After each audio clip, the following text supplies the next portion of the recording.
কক্সবাজারের চকরিয়া উত্তর বন বিভাগের পাশিয়াখালী রেঞ্জের নলবিলা বিটের গেটম্যান ইব্রাহিম খলিল নামে এক লোকের চাঁদাবাজিতে অতিষ্ঠ ইসলামনগর ও বারাউলিয়া নগরবাসী এলাকায় কেউ বিদ্যুতের লাইন সংযোগ নিতে চাইলে, ঘরবাড়ি তৈরি বা মেরামত করতে চাইলেও ইব্রাহিম খলিলকে দিতে হয় বড় অঙ্কের চাঁদা।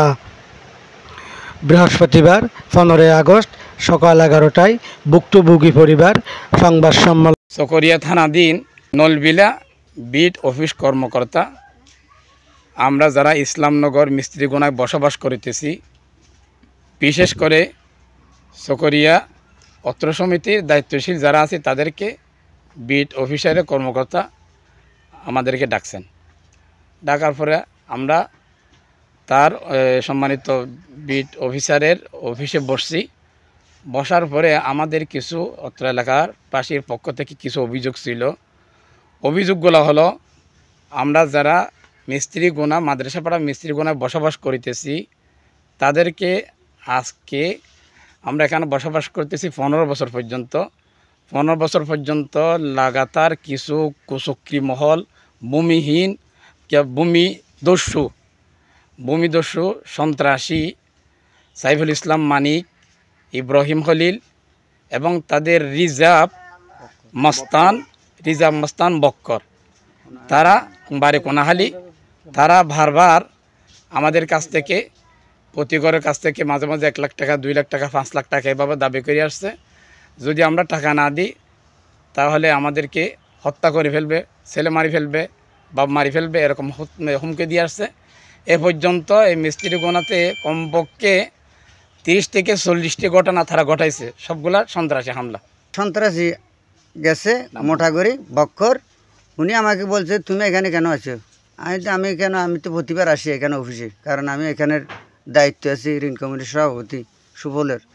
তাই উনি বলছে যে ওইখানে সব জায়গা ছাড়ি দিতে হবে, টাকা চাই, কত টাকা না দিলে কেউ থাকতে পারবি না।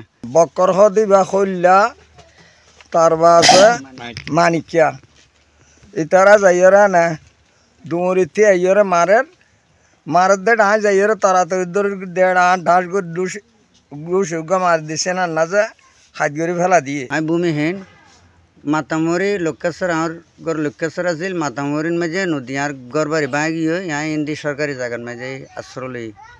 সাইফুল ইসলাম মানিক, যিনি বসবাস করে ইসলামনগর মাদ্রাসাপাড়া মিস্ত্রিগোনায় বসবাস করতেছেন, তার নেতৃত্বে বিট আরেকজন কর্মকর্তা ইব্রাহিম খলিল এবং একজন রিজার্ভ চিহ্নিত সন্ত্রাসী যার নাম মোটা বক্কর বলে সবাই পরিচিত, অস্ত্রশস্ত্র নিয়ে আমাদের সম্মানিত অফিসার মহোদয় অফিসের কক্ষে বসে আমাদের উপর হামলা করেছে।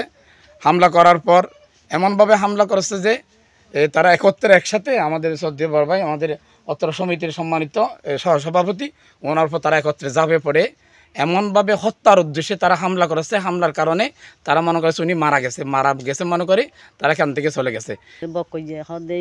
গুন্ডাই টিয়া আইতে যাই আর সাইডে এর দূরের মাঝে বাঘ ধরিয়ে মারিয়ে দূরত গিয়া খেঁড়া হদিন তথা আছে ইন্দুর ফেলে আর খেল গোড়া এখন আঘাত করে ফেলাই। এর ফাঁকের মধ্যে উনি সমিতির সভাপতি, ওনার উপর হামলা করেছে।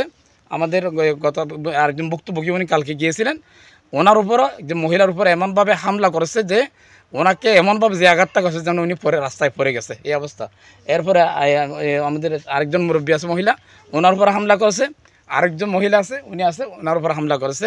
এভাবে গতকালকে প্রায় 7 থেকে 8 জনের আমরা ভুক্তভোগীর উপর হামলা করে। তাদের উদ্দেশ্য হলো এখন আমরা ক্ষমতায় আসছি, ক্ষমতায় আসার পর আমরা তোমাদেরকে শেষ করে ফেলবো, তোমাদের ছেলে মেয়েদেরকে আমরা রাখবো না। সেই হিসাবে আমি চকরিয়া থানাধীন যারা দায়িত্বশীল আছেন, সম্মানিত সেনাবাহিনীর কর্মকর্তা এবং সম্মানিত পুলিশ প্রশাসন এবং সম্মানিত বৈষম্য বিরোধী ছাত্র আন্দোলনের সর্বস্তরের কর্মকর্তাদের কাছে আমি দৃষ্টি আকর্ষণ করব। আমরা চাই সুন্দর একটি চকরিয়া, আমরা শান্তিতে বসবাস করব, কিন্তু এই চকরিয়া শান্তিময় চকরিয়াতে অশান্তি সৃষ্টি যারা করতেছে আমরা তাদের বিচারের আওতায় এনে দৃষ্টান্তমূলক শাস্তি দেওয়ার জন্য আমি দাবি জানাচ্ছি। এই ব্যাপারে নলবিলা বিট কর্মকর্তা আনোয়ার হোসেনের কাছে জানতে চাইলে তিনি বলেন, বিভিন্ন অভিযোগের পরিপ্রেক্ষিতে তাকে গত 14 আগস্ট আমাদের সকল কার্যক্রম থেকে অব্যাহত দিয়েছি।